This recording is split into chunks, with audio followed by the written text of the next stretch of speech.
The Alpha King didn't punish the blind Omega who knelt before him by mistake. He stopped the entire ceremony, and then he knelt too. The pressure hit me first. Not physical weight, but something older. Power condensed into atmosphere, thick enough to choke on. Ceremonial incense burning. Ancient stone absorbing centuries of submission. Something absolute that made every Omega instinct in my body scream kneel. Voices fell to reverent whispers as I moved through the grand hall, my fingertips grazing the rough-hewn pillars that marked the processional path. The binding ceremony was at its peak, a symphony of sound that both oriented and overwhelmed me. Armor shifting, controlled breathing, the rustle of formal clan regalia, and beneath it all, the rhythmic pulse of ceremonial drums that vibrated through the marble floor like a heartbeat. "Just find your mark, Adriana," my escort murmured, her grip on my elbow disappearing before I could respond. I knew what she wouldn't say aloud, that guiding a blind Omega to kneel wasn't the honor she'd hoped for tonight, that her assignment to me had likely cost her a better position in the hall. I couldn't resent her for it. In the interclan hierarchy, the binding ceremony represented transformation.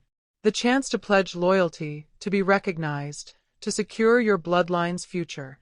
For someone like me, it represented something else entirely. Another ritual where I'd be positioned, arranged, and forgotten. I clutched my mother's binding cloth tighter, feeling the worn silk grow damp against my palm. "Your sight was taken so your truth could never be blinded," she'd whispered the night before they sent her away, pressing the silver-threaded fabric into my hands when I was barely 9. "Trust what you feel. Your senses will never betray you." 11 years later, her words remained my only inheritance in a world built for those who could see. The binding cloth was my sole connection to a bloodline no one acknowledged. That, and the strange Omega perception that had awakened when my vision died, the ability to sense intention like heat, to feel deception like ice against my skin. The clans called it compensation for my defect. A trade. Sight for insight. They had no idea what I actually carried. The drums stopped. Not slowed. Not faded. Stopped, mid-beat, as if the ceremonial master's hands had been severed from his wrists. Silence flooded the hall like water filling a tomb. I felt it before I heard it, the shift in atmospheric pressure that came with apex predator authority. Every Omega instinct I possessed screamed submit harder, flatten yourself, disappear. But beneath the primal terror, something else stirred. His scent reached me through the incense, not the wild musk I'd expected, but something colder, controlled. Winter pine and iron discipline. Martin Lacasse, Alpha King. I was kneeling before the throne. "The blood right has been violated." A council elder's voice cracked through the silence, sharp with restrained fury. "This Omega was not assigned to." "I know." The Alpha King's voice was not loud. It didn't need to be. 2 words, and the protest died unfinished. Footsteps approached. Measured. Deliberate. Each one vibrated through the stone beneath my trembling knees. "Guards! Out!" Armor clinked in confusion. "Your Majesty, protocol demands." "Out!" The ceremonial guards retreated. I heard their uncertainty in the scrape of metal, the hesitation before obedience. Then, contact. His hand beneath my elbow.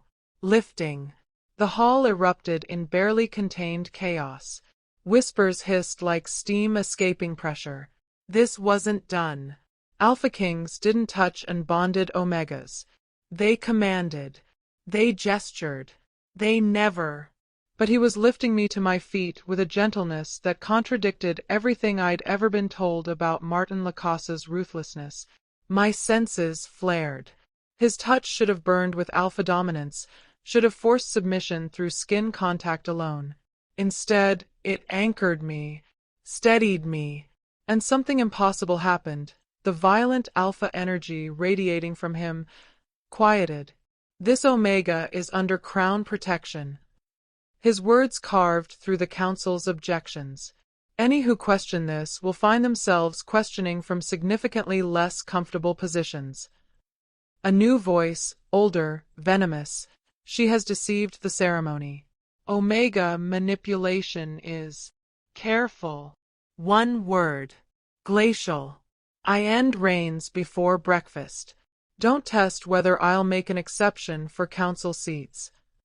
The silence that followed tasted like fear.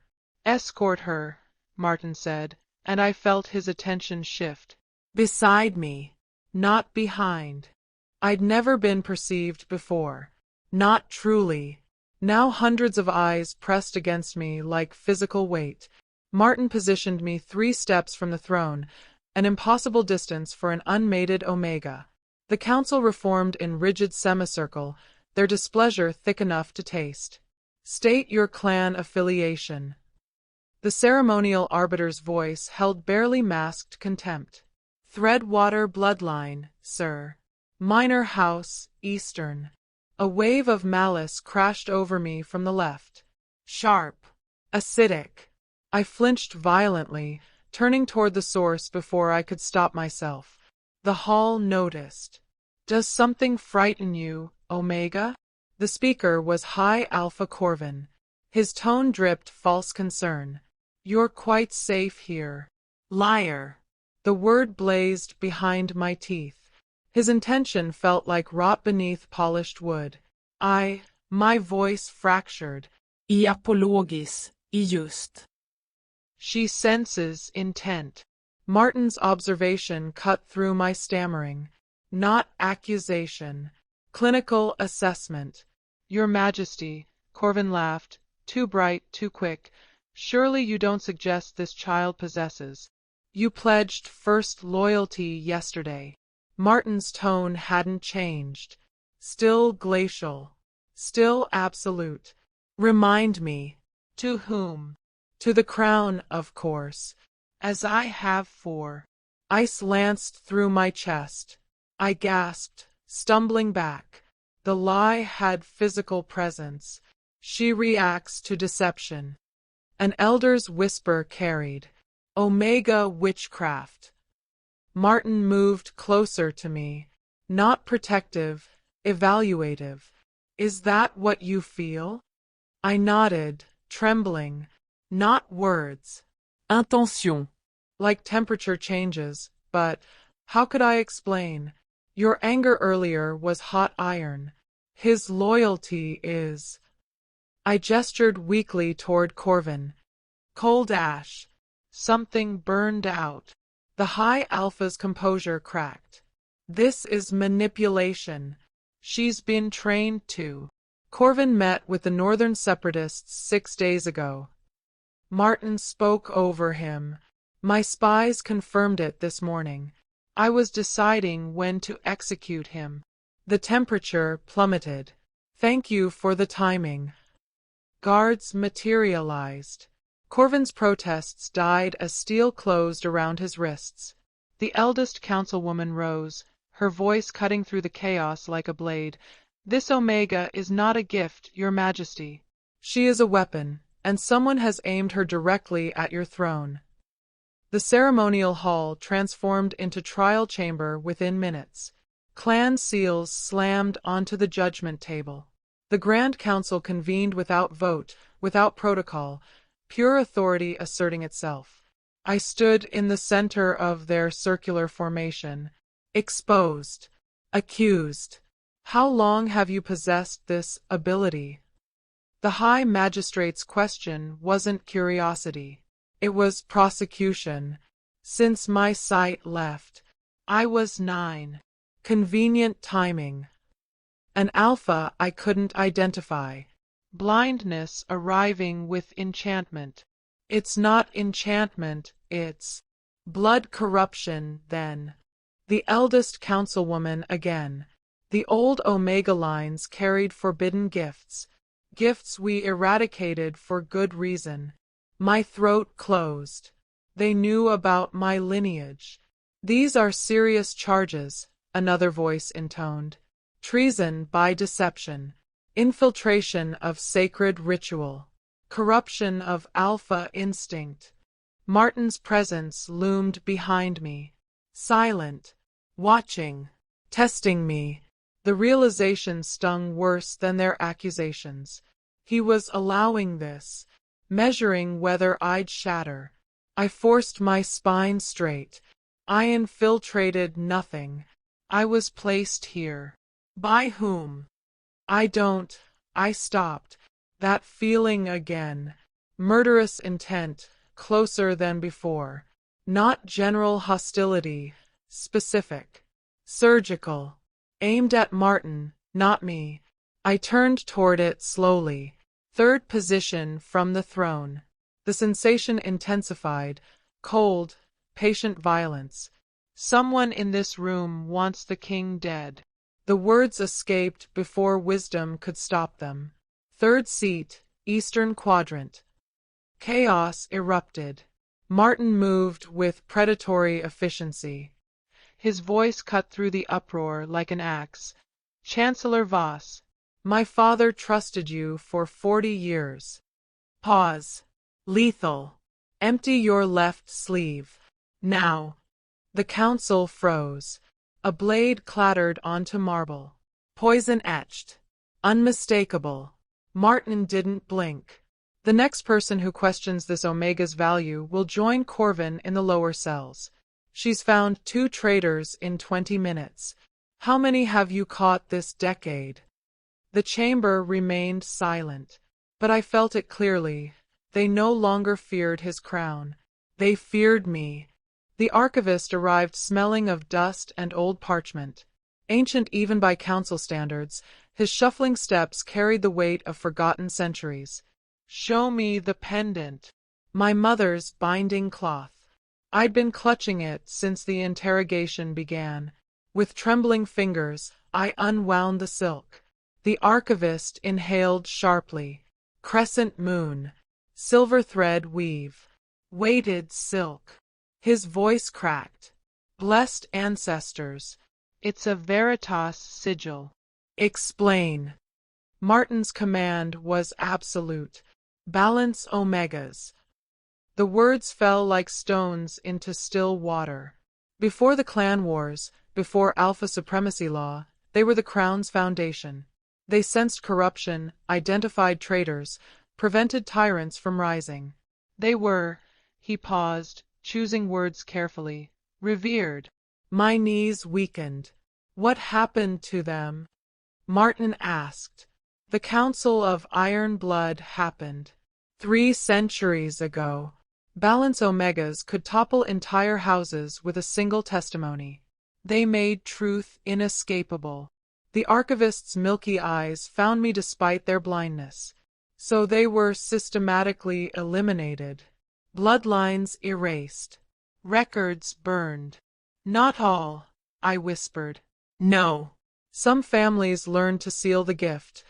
He gestured toward me. Suppress it before it manifests. Render the child powerless through blindness. Martin's voice had gone dangerously quiet. They blinded their own children. To save them from execution. Yes.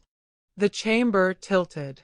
My mother's whispered words, her disappearance, the way my grandmother had died clutching my hand. Suddenly it all reformed into terrible clarity. I wasn't defective. I was contained. How long until the seal breaks? The eldest councilwoman's question carried pure threat. The archivist hesitated. It's already breaking. Her accuracy will sharpen. She'll sense intention from greater distances, through thicker deception. Eventually, she'll be able to command truth, compel confession, make lies physically impossible in her presence.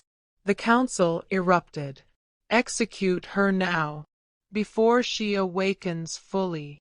She'll dismantle everything. Martin's roar shattered their panic. Enough! But I saw it in his eyes. He understood what they feared. I could end them all. The law is clear. The High Magistrate's voice rang with finality. Bloodline corruption carries one sentence.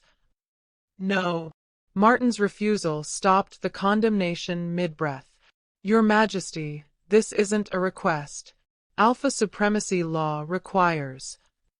I know what it requires. Martin stepped forward, each footfall deliberate. I also know what it fears. He moved past the council table, past the throne, toward me. The ceremonial drums had long since stopped, but my heart hammered loud enough to replace them. Any Omega who terrifies this council. His voice carried to every corner of the vast hall. Cannot possibly be weak. Then, impossibly, the Alpha King's knees touched stone. Before me, the world fractured. Shouts erupted.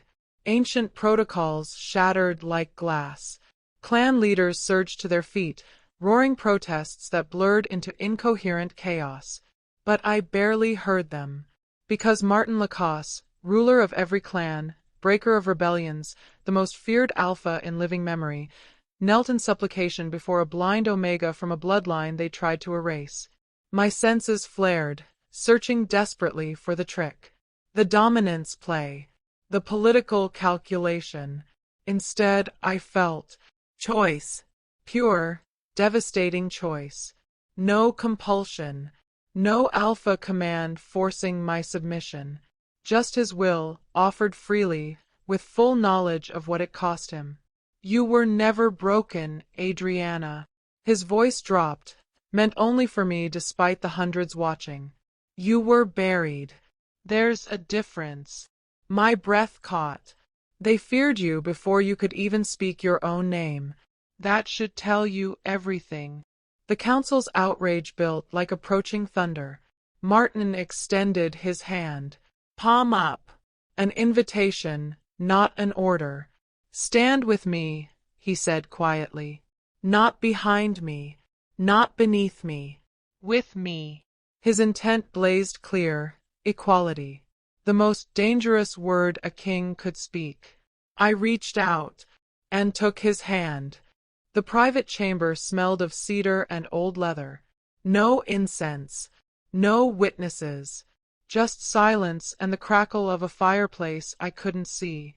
Martin dismissed the guards with a gesture I felt rather than heard. Why? The question tore from me the moment the door sealed. Political shield? Strategic weapon? Tell me what I actually am to you.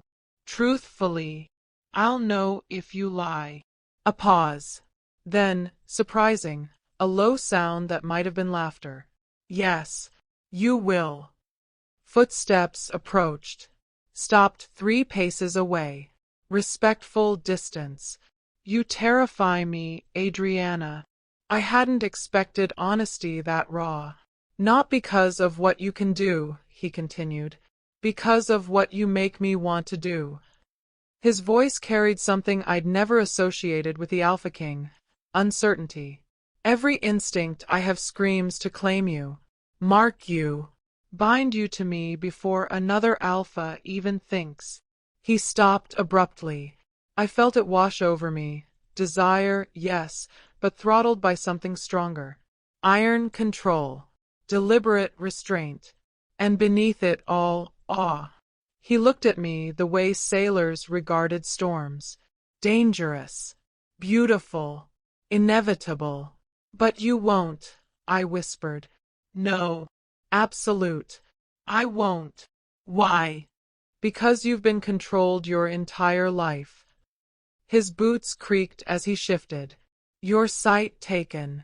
Your power sealed. Your worth decided by people who feared what you represented. I won't be another cage, no matter how gold-plated.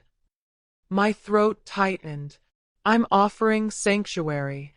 Protection. A place where your bloodline can't be weaponized against you. He paused.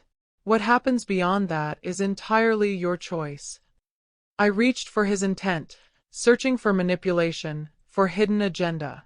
Found only truth. I'll stay, I said finally. On my terms. And a mark. No. The word hung between us like drawn steel. Not yet. Maybe not ever. Understood. No argument. No alpha posturing. Just acceptance. The fracture lines appeared before dawn.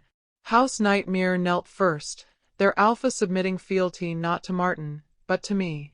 The balance must be restored, he declared, his voice carrying through the ceremonial hall. We honor the old ways. By midday, 3 more houses followed. By evening, the northern clans had withdrawn entirely. Civil war. Martin's war council spoke in clipped, efficient tones. 6 houses are mobilizing. They're calling it the Purity Rebellion. I stood at the war table's edge, fingers tracing the carved territorial lines. Each marker represented thousands of lives about to be thrown into chaos. Because of me.